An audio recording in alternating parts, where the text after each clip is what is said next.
Salut, c'est Jastar. Aujourd'hui on se retrouve pour une chronique manga. Et aujourd'hui je vais vous parler des Mémoires de Vanitas. Donc en français Les Mémoires de Vanitas et en version originale Vanitas no Card. C'est un manga de Jun Mochizuki qui a aussi fait Pandora Hearts dont j'ai fait une chronique précédemment. Alors le manga est édité par les éditions Kiyun. Pour le moment il y a 8 tomes en France et au Japon. Le manga coûte 7,90€ en France. Alors au Japon, le manga a été publié à partir du 22 avril 2016 et en France à partir du 6 juin 2017. Le manga a été prépublié en décembre 2015 par le magazine Monthly Gangan Joker. Donc c'est un shonen de style steampunk et fantasy. Donc maintenant je vais vous lire un résumé du tome 1. Alors, fin du 19e siècle.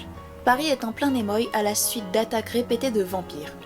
Pourtant, la règle d'or de leur communauté est de ne pas s'en prendre aux humains. Un mal mystérieux semble ronger ces créatures immortelles. C'est dans cette période troublée que Noé arrive dans la capitale.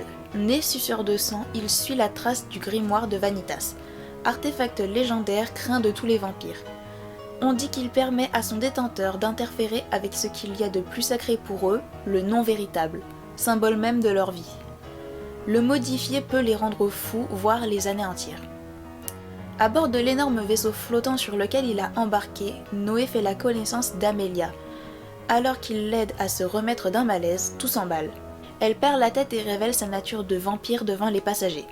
C'est alors qu'entre en scène un mystérieux assaillant se présentant comme Vanitas. Devant un Noé bouche bée, il dégaine le fameux grimoire et apaise l'excès de folie de la jeune femme. L'artefact ne serait donc pas qu'une arme mortelle.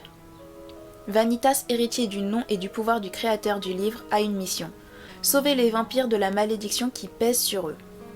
Donc voilà, dans les mémoires de Vanitas, il y a plusieurs catégories de personnages. Alors tout d'abord, il y a les vampires. Ils vivent cachés des humains. Leurs yeux deviennent rouges dans l'obscurité. Le nom du vampire représente leur existence. Habituellement, ils naissent les nuits de lune rouge. Donc les vampires ont peur de la lune bleue car elle est considérée comme un mauvais présage et apparemment elle pourrait voler l'énergie des vampires. Ensuite, nous avons les archivistes. C'est un clan de vampires pouvant voir les souvenirs des personnes dont ils ont bu le sang. Cependant, ce clan a disparu et il ne reste qu'un seul survivant. Ensuite, nous avons les maudits.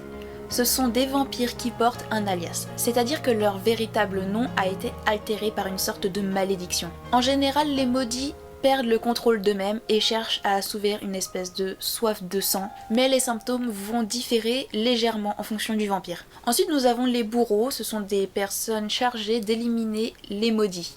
Ensuite nous avons les dampires qui sont des êtres mi-humains mi-vampires. Ensuite nous avons les chasseurs de l'église, ce sont des humains ayant pour but d'exterminer la race des vampires, car selon eux les vampires perturbent l'ordre du monde créé par leur dieu. Ensuite, je vais vous parler des personnages principaux. Donc, tout d'abord, on va commencer par Vanitas. Je vais d'abord vous faire une petite description physique et vous mettre une image de ce côté-là ou de ce côté-là. Donc, tout d'abord, il a les yeux bleus et les cheveux noirs souvent attachés.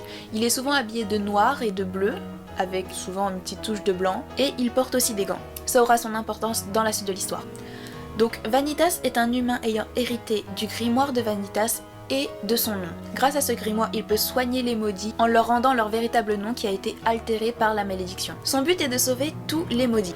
Ensuite nous avons Noé. Donc comme pour Vanitas, je vais vous mettre une petite photo de ce côté-ci ou de ce côté-là. Donc Noé a des yeux violets avec des nuances de rouge car c'est un vampire. Il a des cheveux blancs à reflets violets et il a la pommade. Donc il est souvent habillé de noir et de blanc avec quelques petites touches de violet. Noé est un vampire mais c'est aussi le dernier archiviste. Il a longtemps vécu dans la forêt d'Averwan, ce qui explique son enthousiasme quand il monte pour la première fois à bord d'un aéronef ou alors quand il découvre Paris. Il est l'un des rares vampires à ne pas avoir peur de la lune bleue mais au contraire à la trouver assez jolie. Noé se rend à Paris car il est à la recherche des mémoires de Vanitas. Cependant, il finit par s'allier à Vanitas pour pouvoir sauver les maudits. À l'heure où je tourne la vidéo, il n'y a pas encore d'animé sorti.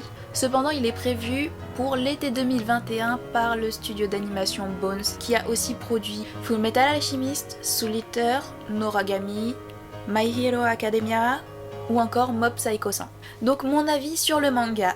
Moi j'aime beaucoup le style des mémoires de Vanitas, ça me rappelle un petit peu Pandora Hearts.